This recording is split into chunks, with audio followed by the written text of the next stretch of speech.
सरे उत्तम चिवरे कीर्ती मागे.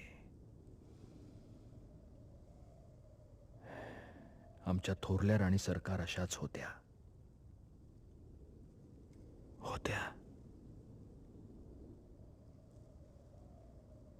पण आपण आता मोहिमेच्या अशा टप्प्यावर आहोत की दुःख करत बसायला वेळ नाही.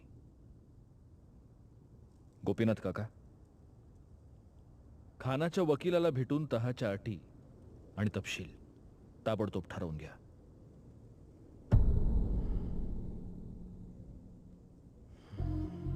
दोघांनीही येताना आपल्या बरोबर 10 शूर नेकजात आणि सशस्त्र हशम आणावेत आणि ते भेटीच्या शामियान्यापासून बाणाच्या टपियावर ठेवावे.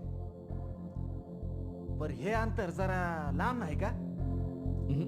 योग्य अंतर. एका बाणाचा टप्पा म्हणजे साधारण 800 पावलं. एवढ्या